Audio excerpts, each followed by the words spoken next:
I'm sitting here with Laurie Collins, the children's librarian of the Ipswich Public Library in Massachusetts. And she has done some amazing things with Mother Goose on the Loose and with Mind in the Making. So I would like Laurie to tell you and to show you some of the really cool things that she's done. So I must say that it's not me that did all these amazing things. It's like a community project, especially for Mother Goose on the Loose, where we used local artists to make art manipulatives for the Mother Goose program.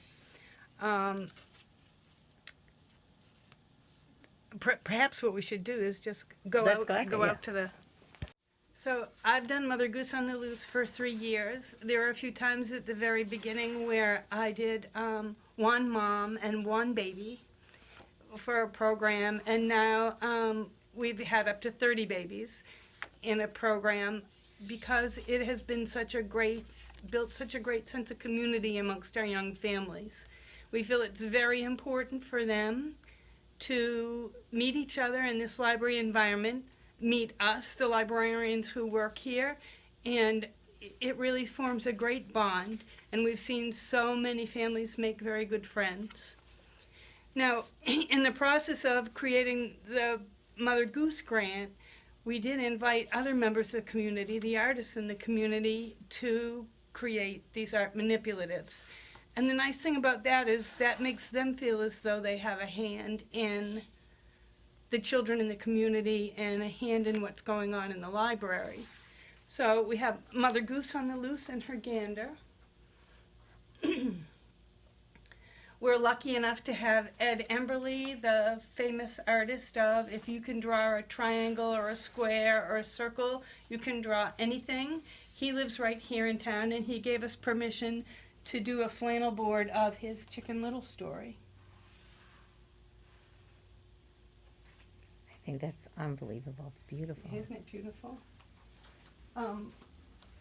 Michelle Govendran is a woman who works with me and is a great Mother Goose instructor, and she created many of these art manipulatives herself. We have the 3 little pigs, and you can see the house of sticks comes apart, the house of wood comes apart, but the brick house stays quite fine. These 3 little kittens who can lose their mittens very easily. And those are actually puppets, right, draped over water bottles? They're puppets draped over water bottles.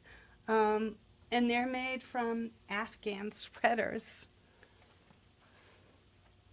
Oh. Yeah, so darling. They all have little tails. Oh, let me see. Uh-huh. Yep.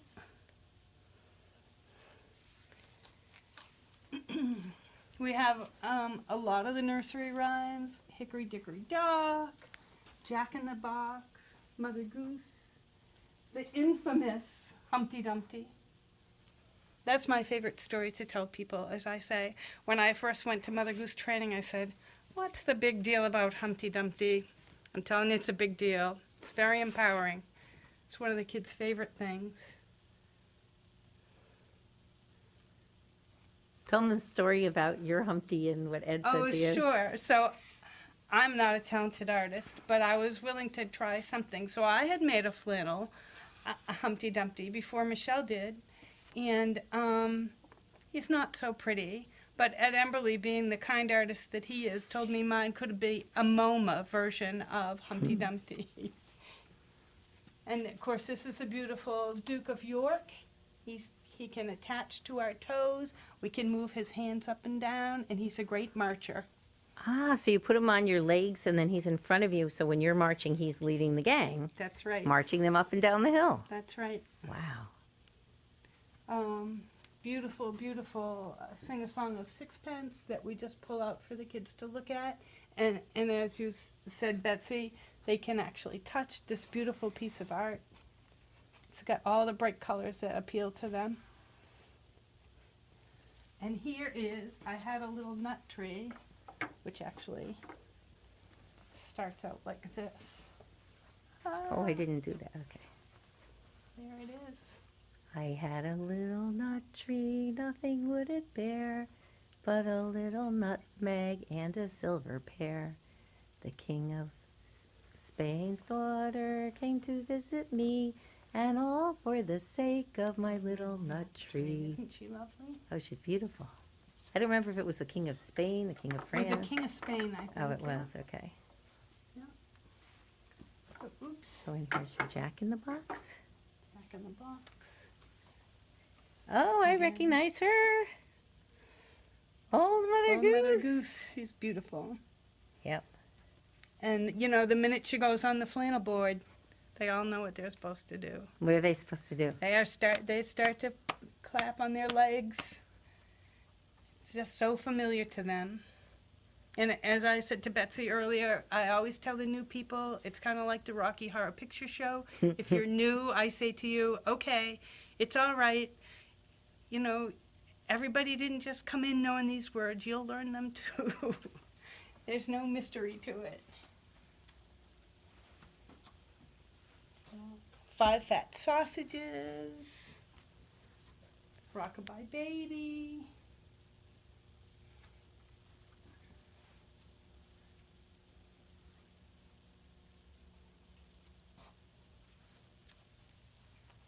Five plump peas.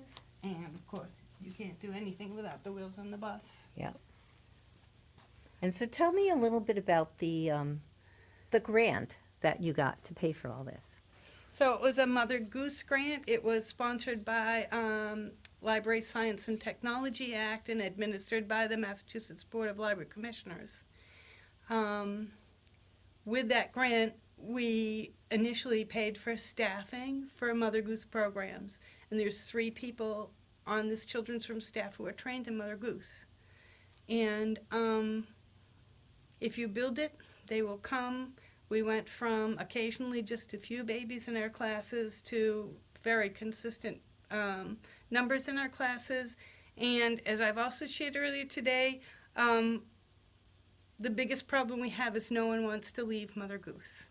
They love it, they're comfortable with it, and we have to try to get them to progress into our next story hour programs, but it's very hard for them to leave. It's a very comforting program for them and the kids. And there were some numbers you told me. So I actually did a program once for 1 mother and 1 child. And after we took a break at the beginning of this summer, we came back on a Tuesday morning to 30 babies for Mother Goose on the Loose because they missed it. And what's the population here? Just 13,000. Uh-huh. So this summer we had 1,000 participants in children's programs in the month of July in this little town. Wow, that's impressive. Yeah, but it starts with Mother Goose because they come here and they're comfortable here and they know they're welcome. And then, you know, when they hit school age, we're here to help them with their school projects or their summer reading, and we all know each other.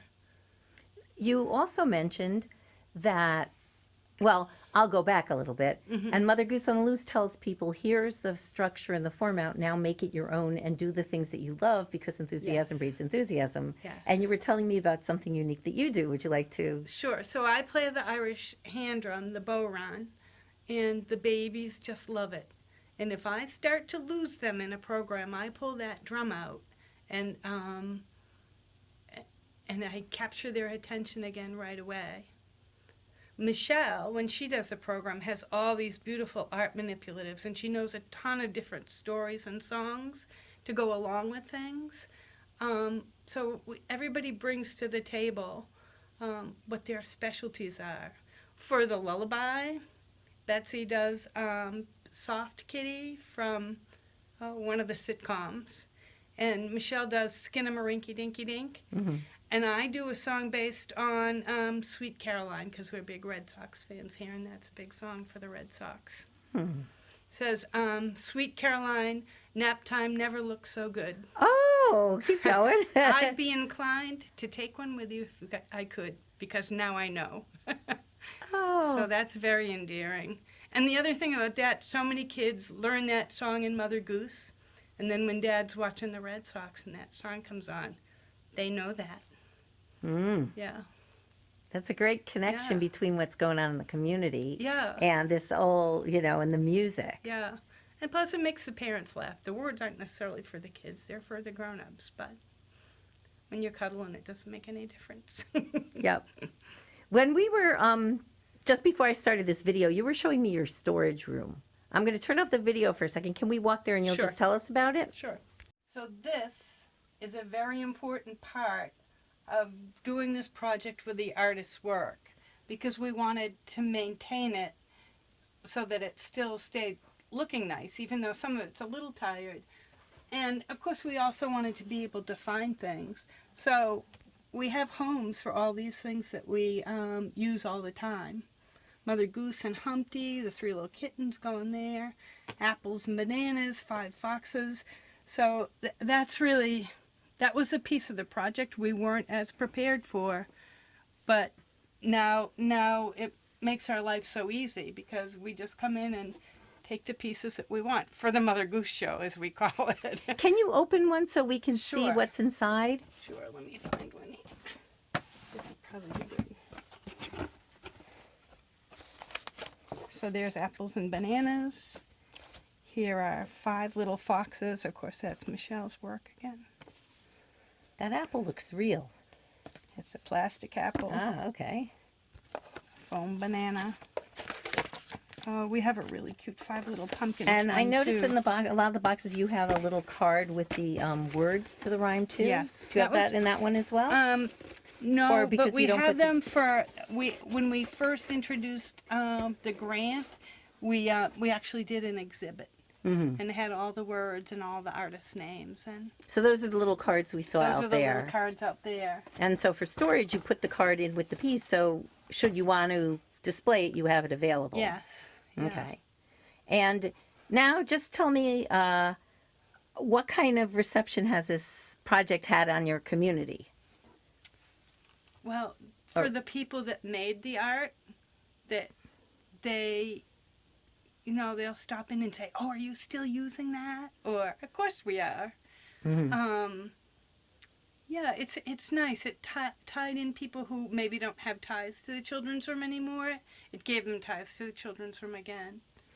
And for the children that come all the time, all these pieces are very familiar to them.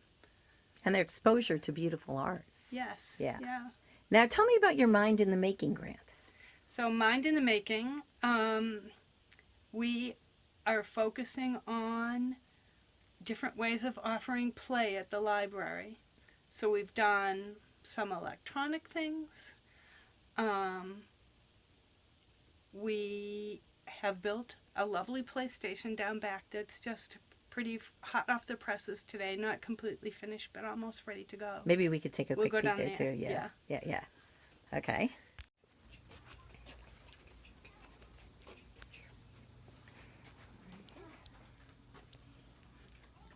So what's your name? Pardon me? What's your name? My name is Michelle. And you're from the Ipswich? I am from the Ipswich Public Library. And you made this Grand Old Duke of York? I did make him. How does he work? Well, he's connected to your fingers and your feet. And when you march, he marches. And he'll do whatever your hands do. Wow. The Royal Duke of York, he had 10,000 men. He marched them up to the top of the hill and he marched them down again. And when you're up, you're up. And when you're down, you're down. And when you're only halfway up, you're neither up nor down. Wow, that's beautiful. And how did you do that? Can you show me what you have on your hands? It's fishing line and just a key ring that I tied there, and I sewed it through his sleeve. Mm-hmm. And then I have another elastic on the back of his neck with a glove clip that you clip to your waist to hold his body up, and then simple straps around your feet. Oh, wow, that is ingenious. Oh, he's so handsome. Okay, so let me do one at his level. Can you do that one more time with him? Sure. He slipped off my feet here.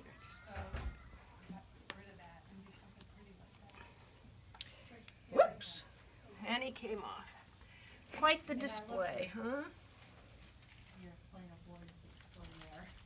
Yeah. All right. Yeah, no, I So love that. the royal Duke of York, I've been here he for had years. 10,000 men. He marched them up to the top of the hill, and he marched them down again. And when you're up, you're up. And when you're down, you're down. And when you're only halfway up, you're neither up nor down. Woo! Yay! Thank you so much, Michelle. What a beautiful creation. And Michelle, you also made this flannel bird piece, right? This felt piece? Yes, I did. I think it's so beautiful. I've never seen anything like it. The peas? Yeah, the way you use 2 pieces of felt and cut it out. Could you explain that to me? Sure. Well, when I make these, I use 1 piece on the back, So then they picked pictures Mhm. of and then I made this So it again, doesn't just have to be historic. but then cut out where the peas would It go. is. It is. And So if you peel this off, you'd have 2 pieces like that, and then each pea a different if color. you have any questions, come and see You me. simply glue on. And so the peas are at the same level. If I were to run my finger on it, it would be the same level. Nothing's actually sticking out. Correct. It's flat. And it's a nice sturdy piece, so it will last for a long time. Correct. And you actually use these pieces in your Mother Goose and Loose programs. Yes, I do. Wow. With the kids. Thank you. Yes, I do. They're